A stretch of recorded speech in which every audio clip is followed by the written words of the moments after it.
Hi, my name is Goldbeer, and let's start with Thronebreaker, The Witcher Tales. This is a single-player RPG set in the world of The Witcher that combines narrative-driven exploration with unique puzzles and card battle mechanics. Well, some sort of a mishmash of different things, but so is potato salad, so expect the best. The game spins a truly regal tale of Meve, a war veteran and queen of two northern realms, Lyria and Rivia. Facing an imminent invasion from Nilfgaard, she is forced once again to enter the warpath and set out on a dark journey of destruction and revenge. Well, honestly, if Nilfgaard changed the N in this name to M, they can invade anyone anytime they want. Just saying, nobody would resist. People are saying that the writing here is amazing, although the game itself is so unusual that sometimes it may be hard to really get into the gameplay. But don't let that discourage you, the review score is over the roof and most players who bought the game are recommending it for you, and so do I. Show those Milfgaardians who's the boss. Observer, System Redux. This is a cyberpunk horror game where you will discover a dark world beset by plagues and war. You will take on the role of the new frontline of neural police as you hack into the jagged minds of the insane. So as you hack into the unstable minds of criminals and victims to look for clues, you will relive their darkest fears, forcing you to question your own reality and your own sanity. You know, maybe you are the one who's actually insane. All in all, this is a dark, psychological horror detective game, so be sure you have the mental balls to play it. The game is not for everyone, but if you like creepy sci-fi stories, it's definitely your spoon of potato salad. People on Steam are saying that the game is kinda scary, but really nicely welded together and is an absolutely unique experience. Terra Nil. This is a game about transforming a barren, lifeless landscape into a thriving, vibrant cold Beristan. You will turn dead soil into fertile grassland, clean polluted oceans, plant sprawling forests, and create the ideal habitat for animals to call home. You will use advanced eco-technology to purify the soil, creating plains, wetlands, rainforests, beaches, wildflowers, and so on. Then efficiently recycle everything you've built, leaving the environment pristine for its new animal inhabitants. The landscapes are procedurally generated, so no two playthroughs will ever be the same. They may look the same, feel the same, and play the same, but they won't be the same. That's the beauty of procedural generation with a spoon of salty irony. So here you'll enjoy lush, hand-painted environments, relaxing music, and an atmospheric ambient soundscape. It is a wonderful game with a very positive review score on Steam. Tainted Grail Conquest. This is a unique, infinitely replayable, story-driven hybrid between a deck-building roguelite and an RPG game. Here you will explore the ever-changing maps, fight with deadly enemies, and learn what happened to the cursed island of Avalon. You will find 9 unique hero classes, 460 cards, 340 passive skills, 50 masteries, and a lot of other stuff you don't really care to hear about right now if you never play the game. I can say one thing for sure, it's a dark fantasy game with all the dark benefits of it. Original monsters and beasts, creepy adversaries, and fun gameplay await you here. About 90% of the reviews are positive, so it's safe to say that there is a huge chance that you will like the game if you like the genre. People on Steam are saying that this game is gritty, gnarly, dark, and worth your money even when it's not on sale.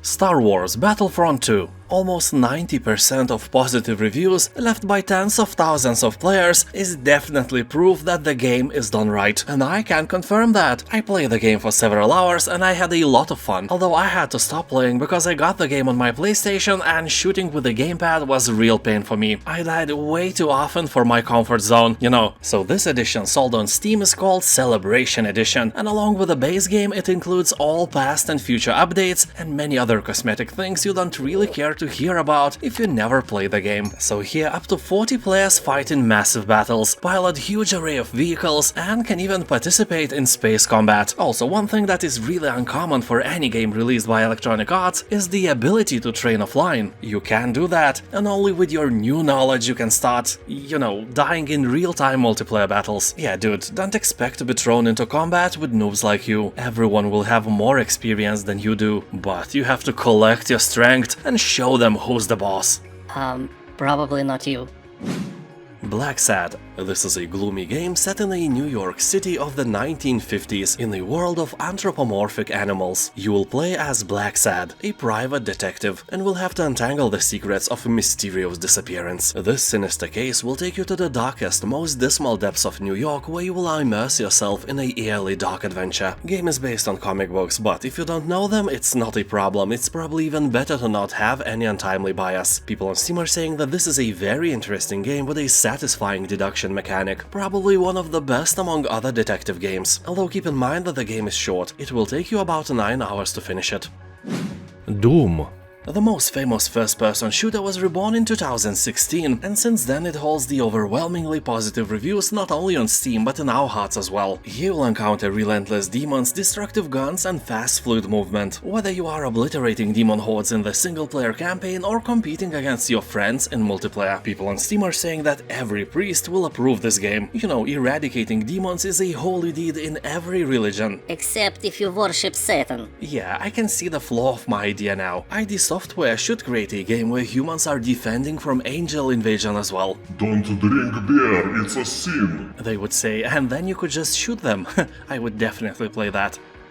Dishonored: Death of the Outsider. Here you are, a supernatural assassin with one important mission. You have to kill a godlike figure called the Outsider. As you can imagine, killing someone who is actually godlike is not an easy job, even for a supernatural assassin. You'll have to journey deep into the underbelly of the city, where you will unravel some of the lost secrets. Along the way, you will infiltrate underground fight clubs and black magic cults, and then retrieve...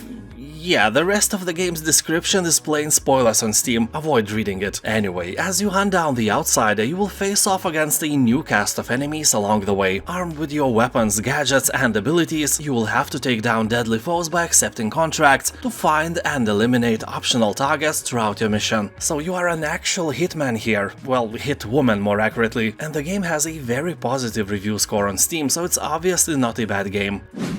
Deathloop. It is a first-person shooter where two rival assassins are trapped in a mysterious time loop on a remote island, doomed to repeat the same day for eternity. Your only chance for escape is to end the cycle by assassinating 8 main targets before the day resets. Every new loop is your opportunity to change everything. You will use the knowledge you gain from each attempt to change your playstyle, so it is fair to say that it is a roguelite game and may not be appealing to everyone. Here you can choose to stealthily sneak through levels or jump into the fight. You know, guns blazing, shouting war cries and profanities. In each loop you'll discover new secrets, gather intel on your targets as well as on the island, and expand your arsenal. You will be armed with a host of otherworldly abilities and incredible weaponry, although I must warn you that the game's biggest strength is also its biggest weakness. People on Steam are saying that the game is repetitive. Yeah, who could have thought? Megaquarium. This is a theme park management tycoon game with an aquatic twist. You'll need to design your displays, look after your animals, manage your staff and keep your guests happy. Starting just with a few tanks and the most basic of livestock, you'll grow your aquarium to a glass metropolis filled with hundreds of guests and staff. The game features almost 100 different marine species, including fish, sharks, crustaceans, corals, jellyfish and other invertebrates and turtles. Also giraffes, elephants and even a Spinosaurus. Yeah, they don't come with an original game, but the modding community is huge, so you can literally have a theme park of extinct marine fauna if you want, or you can mod the game yourself and make your own animal. Called Bearopotamus or even Potatosaladasaurus is a preferred creation.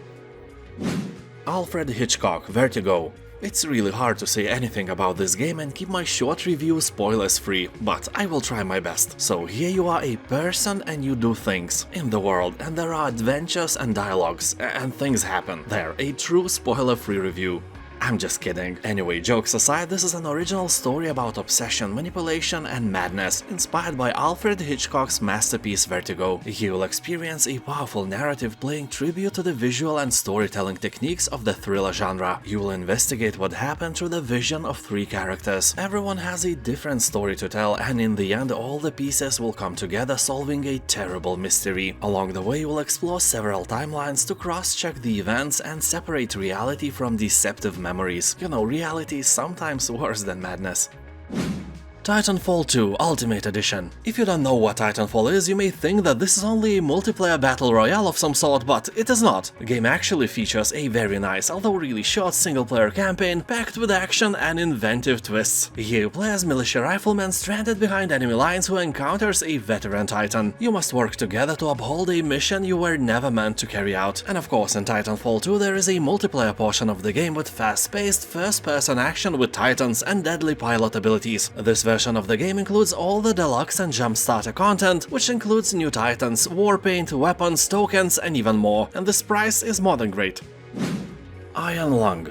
This is a short horror game where you'll pilot a submarine on the alien moon in the ocean of blood. You will navigate using an incomplete satellite map and proximity sensors, and will have extremely limited vision of your surroundings through the lens of a grainy still camera. Game may not look like much, but I dare you to try it. The setting will quickly build dread and paranoia in your veins, be sure of that. Iron Lung is super short, it won't take you longer than an hour to finish, so I suggest you to avoid watching gameplays, and even this short review is not what you want to see. At least I muted the sound, which is the main thing of this game. Anyway, one fun fact for the end. Markiplier played the game and he was so impressed he decided to make a movie based on it. It is finished but not released yet, although who knows when you are watching this video, so check it out just to be sure. The Evil Within 2. You will play as Detective Sebastian Castellanos, who has lost everything. Well, that is written in the game's description, but I honestly hope that he didn't lose his ding-dong. You know, that would suck. So anyway, you were given a chance to save your daughter, and have to descend into the nightmarish world. Horrifying threats emerge from every corner as the world twists and wraps around you. Here you can craft traps, sneak, run and hide, or try to battle the horrors with limited ammo. Sounds familiar, right? Yep, if you are a fan of Resident Evil, the second part of The Evil Within will hit you straight into your feelings. It's a really great game with more than 90% of positive review score. Layers of Fear. Here you will assume the role of a painter who is trying to finish his masterpiece, but as he begins to paint, he starts having hallucinations, and so it begins. The game is grounded on problems like loneliness, alcoholism, and divorce. So if you are a lonely alcoholic who has just divorced, instead of playing this game, change your life for good. Start now, not tomorrow. You are a wonderful person, just help yourself. And now subscribe. This pep talk isn't entirely free. Anyway, if you think that this is a real horror game, you will be disappointed. It is not. Game has a few scary elements, especially jump scares, and the atmosphere of the unknown is shimmering in the air, but overall the game is more of a storyteller rather than a real horror game. It has beautiful visuals and amazing soundtrack, so give it a try. The House of Da Vinci 2. In this adventure puzzle game, you will become an apprentice of the famous Leonardo da Vinci. He'll have to solve handcrafted mechanical 3D puzzles and discover hidden secrets. Also navigate through environments of the Italian Renaissance period and travel through time to influence your surroundings. The game features hundreds of objects, many 3D puzzles, and mechanical brain twisters waiting to be unraveled. People on Steam are saying that puzzles are really interesting and the graphics are nice for the eye. But sometimes this game becomes just a pixel hunting experience, when you just randomly click on everything trying to make something happen. Despite that, more than 90% of the reviews are positive, so if you like the genre, this game may be perfect for your evening. Blair Witch. I never played the game myself because I expected it to be very scary, so I watched the entire playthrough on YouTube. I really love watching horror games being played by people with way bigger balls than I have. So what can I say, Blair Witch is not a very scary game. It is dark and psychologically challenging, but the level of horror isn't very high. I could probably play it without much struggle. The game itself is quite linear, so don't expect much action. All you'll do here is hold the W key, sometimes relaxed and sometimes you will press way harder, depending on the situation of course. So basically it is a walking simulator with menacing and beautiful visuals. Anyway, the story starts in 1996. A young boy disappears in the forest, and you, a former police officer with a troubled past, join the search. What starts as an ordinary investigation soon turns into an endless nightmare as you confront your fears and the Blair Witch herself, a mysterious force that haunts the woods. Creepy but very fun. 2 Point Campus. So here you will build the university of your dreams, or nightmares, I don't know. Maybe all of your professors will be teaching how to put pineapple in the potato salad. Instead of mayonnaise. Oh, the horror! So don't expect this game to be a serious academic sim. It is as far from serious as your monthly salary is from serious salary. Anyway, here students enjoy a range of wild and wonderful courses, from night school to gastronomy, where students will build mouth-watering concoctions like giant pizzas and enormous pies. You will build libraries, hire the best staff from eccentric professors to mad researchers, and watch the academic potential of your students get unlocked. The game is similar to Two Point Hospital and its predecessor, Theme Hospital, that only the oldest of us can remember. Golf Club Nostalgia. Here the rich fled to Mars, but sometimes they venture back to a desolate Earth for a round of golf. Each hole in the wasteland offers its own little story and possible puzzle to sink the perfect shot. You will play through destroyed brutalist monuments, crumbling shopping malls, and abandoned museums with neon signs. The game has a great soundtrack as well as personal stories broadcasted on Radio Nostalgia from Mars. The station caters to citizens of Mars as they dial in to share their memories of Earth. A smooth-voiced radio DJ keeps the show flowing with updates and announcements, hinting at a not-so-glamorous life on Mars. This is a unique and beautiful game really worthy of your attention. Ghostrunner. This is a hardcore slasher packed with lightning-fast action set in a grim cyberpunk megastructure. Here you will climb Dharma Tower, humanity's last shelter after a world-ending cataclysm. You will have to make your way up from the very bottom to the very top to confront the tyrannical Keymaster. The streets of this tower city is full of violence. Evil Keymaster rules with an iron fist and little regard for human life. If you like Shadow Warrior and especially Doom Eternal, there is a juicy chance that you will enjoy Ghostrunner as well. Bendy and the Dark Revival. The second part of Bendy and the Ink Machine was released 5 years after the success of its predecessor, and surprisingly it is even more loved by the puzzle and horror fans than the first part. On Steam it is close to an overwhelmingly positive title, and that is a thing you cannot ignore. Here you will play as Audrey as she explores the depths of a creepy animation studio that's gone completely mad, just like your alcoholic Uncle Steve who believes that Earth is in the shape of a vodka bottle. Yeah, flat earthers are such a thing of the past. Anyway, he will combat ink-tainted enemies, solve puzzles, and evade an ever-lurking ink demon while seeking your way back to the real world. You never know who or what is going to be around the next corner in this crazy realm of shadows and ink. Like in the first part, you will have to discover the truth, escape the studio, and above all, fear the ink demon, and survive. A wonderful game for your spooky evenings.